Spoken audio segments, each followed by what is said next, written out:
चाहते हैं एक कुतर्क नहीं होना चाहिए, शब्द से होना चाहिए।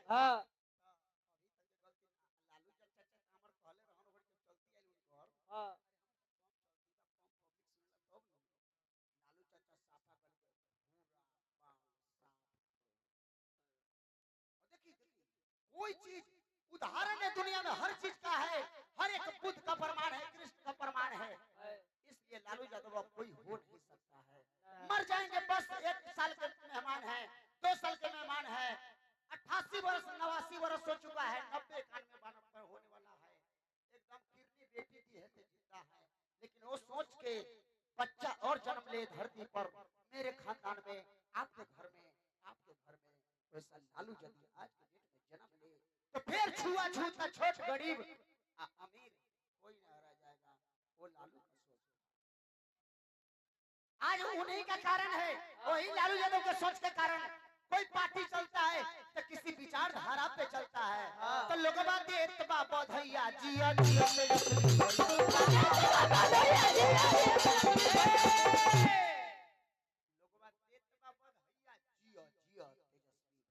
भैया भीड़ देखिए ना, मोबाइल उठाइए ना, मोबाइल कहीं ऐसा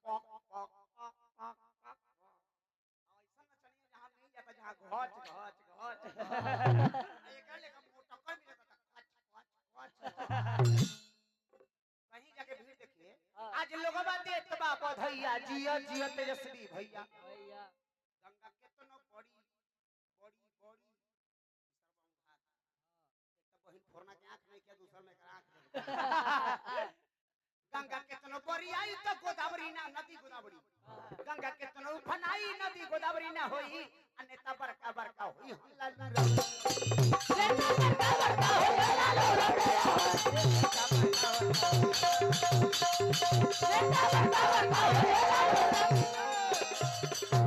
गीत गाओ तो भंगड़ा बन जाए, कंपटीशन करो तो झगड़ा बन जाए। बात में दम नहीं हुआ, झगड़ा ना हुआ तो कंपटीशन कोई सर गणमरौल के खिस्सा हम चाहते हैं। हम ऐसा बड़ियारी मीटिंग न करते हैं, मान ले जो तो आप वही सच्चा बात है दुनिया में कहो, बोलने का अधिकार तो तुमको है। ये बोलने का भी अधिकार 1990 के पहले नहीं था, नहीं था।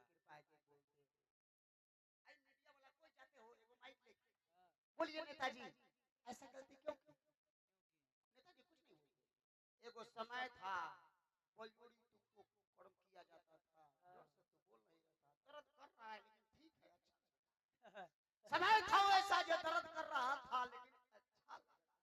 आज वही कहता है साला उसका बेटा पोता कि लालू ने क्या किया, रे लालू ने क्या अब बोलने की पावर दे दी, शक्ति दे दी, अब क्या दे देता लालू।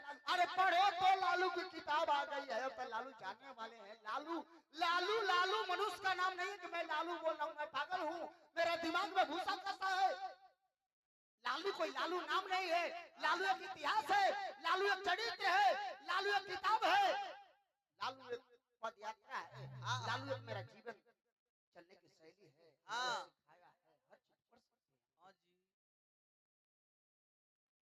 देखो समय था कि हमारा बोलने से थूक जो निकल रहा है, थोड़ा सा सांसी निकल रहा है, एक गिर जाता था नीचे, इसके लिए हांडी सला लटका दिया।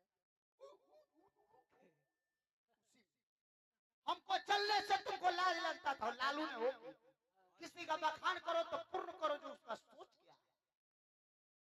लालू यादव इसीलिए आज लोग देते हैं बधाइया जिया जिया तेजस्वी भैया। अब तो और बबुआ का अब की बार सरकार तेजस्वी के रफ्तार ना, अब की बार सरकार तेजस्वी के रफ्तार, अब की बार सरकार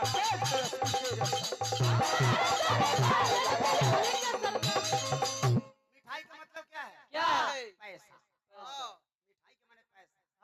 सोन पापड़ी क्या आता है, मिठाई में चॉकलेट में आता है क्या, सोन पापड़ी मिठाई में आता है।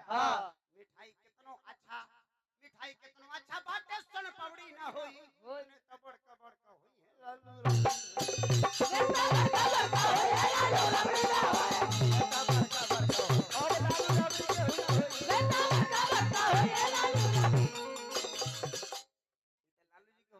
हाँ